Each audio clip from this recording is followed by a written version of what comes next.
Megastar Mammootty కెరీర్లో బ్రహ్మయుగం చిత్రానికి ప్రత్యేక స్థానం ఇవ్వక తప్పదు. ఎందుకంటే ఈ సినిమా మమ్ముట్టి నటన అలా ఉంటుంది.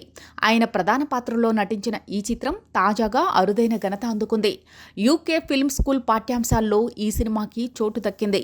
బ్రహ్మయుగం చిత్రాన్ని యూకేలోని ఓ ఫిల్మ్ స్కూల్లో కేస్ స్టడీ చేస్తున్నారు. సౌండ్ డిజైన్ విభాగంలో హాలీవుడ్ హారీ పోటర్ సిరీస్ చిత్రాలతో ఈ మలయాళ సినిమాని పోలుస్తూ పాఠాలు చెబుతున్నారు.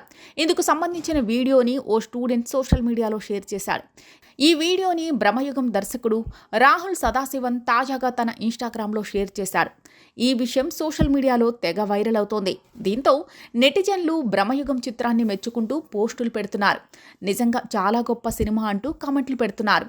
ఇక హాలీవుడ్ చిత్రాలతో మన ఇండియన్ సినిమాని పోలుస్తూ పాఠాలు చెబుతున్నారంటే ఇది కదా మన బ్రాండ్ అంటూ నెటిజన్లు గొప్పగా చెబుతున్నారు. బ్లాక్ అండ్ వైట్ థీమ్తో పీరియాడిక్ హారర్ థ్రిల్లర్గా వచ్చిన బ్రహ్మయుగం చిత్రం ఆడియన్స్ని విపరీతంగా ఆకట్టుకుంటోంది. గత ఏడాది ప్రేక్షకుల ముందుకు వచ్చిన ఈ సినిమా కలెక్షన్ల పరంగా కూడా సత్తా చాటింది. దాదాపు 27 కోట్ల బడ్జెట్తో రూపొందిన ఈ సినిమా 85 కోట్లకు పైగా కలెక్షన్లు సాధించింది.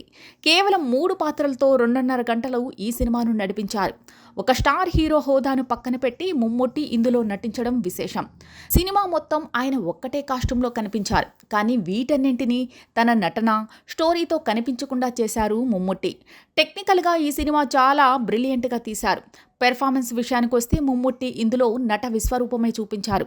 మాంత్రికుడిగా, పెద్ద ఆయనగా మమ్ముట్టి చేసిన నటనకి ఎన్నో ప్రశంసలు వచ్చాయి. ప్రేక్షకుల్ని ఓ కొత్త ప్రపంచంలోకి తీసుకువెళ్లి థియేటర్లో నుంచి బయటకు వచ్చేటప్పుడు ఓ ట్రాన్స్లో ఉండేలా చేసింది ఈ చిత్రం. ఇక ఓటీటీలో కూడా మంచి వ్యూవర్షిప్ అందుకుంది ఈ చిత్రం. ప్రస్తుతం బ్రహ్మయుగం సోనీ లివ్ ఓటీటీలో స్ట్రీమింగ్ అవుతోంది. మరి ఇప్పటి వరకు మీరు ఈ సినిమాని చూడకపోతే ఓ లుక్ వేయండి. డిఫరెంట్ హారర్ చిత్రంగా ఈ సినిమా నిలిచింది.